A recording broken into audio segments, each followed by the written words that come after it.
Les amis, j'espère que vous allez bien. Bienvenue sur ma chaîne, toute nouvelle vidéo. Et pour cette nouvelle vidéo, comme tous les mercredis, on va lire ensemble quelques fables d'Ésope.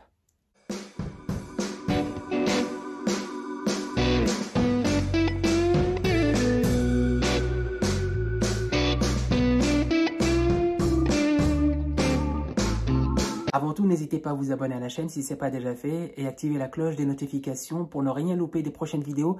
C'est toujours sympathique. Et si vous vous demandez encore qui est Ésope, n'hésitez pas à aller voir la petite vidéo juste ici que j'avais fait à son sujet.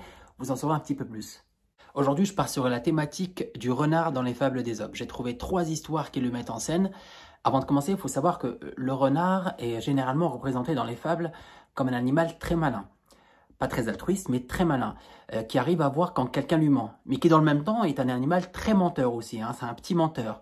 À côté de ça, sa grande passion, c'est écouter le coq ou la cigale chanter. Si tu vas à ce festival prochainement, n'hésite pas à inviter le renard près de chez toi. Et s'il te demande de lui avancer de l'oseille qu'il te rendra après, surtout ne le crois pas, hein, comme on l'a vu, il ne faut pas le croire. Donc vous l'aurez compris, le renard est un animal très intéressant, et ça ne m'étonne pas qu'Ésope lui ait consacré quelques fables. J'en ai repéré 3 qu'on va lire ensemble. Alors, première fable, le renard et le bûcheron. Un renard qui fuyait des chasseurs aperçut un bûcheron et le supplia de le cacher. L'homme lui montra sa cabane et lui fit signe d'y entrer. Alors, déjà, le renard et le bûcheron, ils parlent la même langue. Faut m'expliquer comment ils font. Première nouvelle. Les chasseurs survinrent alors et demandèrent, donc le renard qui se cache, hein, et des chasseurs survinrent alors et demandèrent au bûcheron s'il n'avait pas vu un renard. L'homme, à voix haute, répondit qu'il n'avait rien vu, mais de sa main leur fit signe qu'il était dans la cabane. Sympa le bûcheron, hein. Les chasseurs, n'ayant pas prêté attention à son geste, le crurent sur parole et s'en allèrent. Pas fut-fut, hein, les chasseurs. Dès qu'ils furent partis, le renard sortit à son tour et s'éloigna sans dire un mot. « Eh bien, je t'ai sauvé la vie, et tu t'en vas sans un merci, » lui dit le bûcheron. « Je t'aurais volontiers dit merci, » répliqua le renard, « si tes gestes et tes façons s'accordaient avec tes paroles. » Ah, je vous l'avais dit, hein, c'est pas con un renard. Hein. Alors, morale de l'histoire, ne faites pas confiance au bûcheron. Hein. Si vous avez besoin de bois, allez chez Casto. Hein. Et puis au moins là-bas, tu es tranquille, tu ne seras pas embêté par des chasseurs. Sauf peut-être par des chasseurs de bonnes affaires. Deuxième fable. Enchaînons. Hop. Le renard au ventre gonflé. Un renard affamé, ayant trouvé dans le creux d'un chêne du pain et de la viande, laissés là par des bergers, y pénétra et les mangea. Mais une fois son ventre bien rempli, il ne put ressortir du trou et se mit à gémir. C'est le souci, hein, quand tu manges plus que de raison aussi. Hein. Remarquez, c'est sûrement pour ça qu'ils font des doubles portes chez McDo. Comme ça, tu te soucies pas de ce problème. Continuons. Un autre renard qui passait entendit ses lamentations, lui en demanda la cause. « Eh bien, dit-il au malheureux quand il apprit l'histoire, attends de retrouver la taille que tu avais avant d'entrer et tu sortiras aisément. » On est bien avancé, hein. Merci pour l'info, renard. Hein. On dirait ton pote à qui tu dis t'es déprimé, qui te répond ça ira mieux avec le temps. Merci. Alors, morale de l'histoire. Si tu as pour projet de te goinfrer jusqu'à l'excès, fais-le à l'extérieur de chez toi. Hein. Comme ça, il n'y a pas de risque.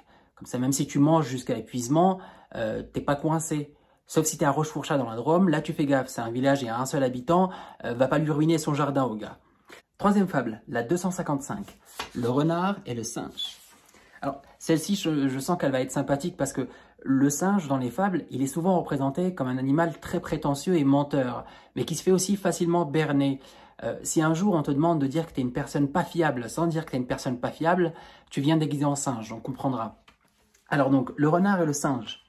Le singe, ayant charmé toutes les bêtes par ses danses, reçut d'elles le titre de roi. Le renard en fut très jaloux. Très intéressant dans la manière dont le singe devient roi dans cette histoire. C'est vrai, pourquoi se casser la tête à faire Polytechnique quand tu peux taper ta meilleure danse du ventre et te faire élire? Mais passons. Voyant de la viande dans un piège, donc le renard, hein, voyant de la viande dans un piège, il y mena le singe en lui disant qu'il avait trouvé un trésor, mais qu'il n'y avait point touché car ce trésor revenait au roi de plein droit. Le singe s'approcha pour le prendre et tomba dans le piège.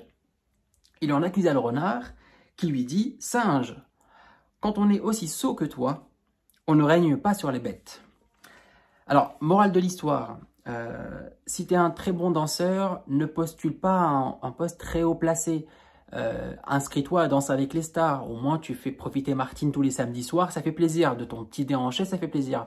Voilà les amis, j'espère que vous avez kiffé ces petites fables d'Ésope. En tout cas, moi j'ai pris beaucoup de plaisir à vous les raconter. On se retrouve mercredi prochain pour de nouvelles fables, cette fois-ci du Fabuliste Surprise dont je vous ai parlé la semaine dernière, que j'alternerai avec Ésope donc tous les mercredis.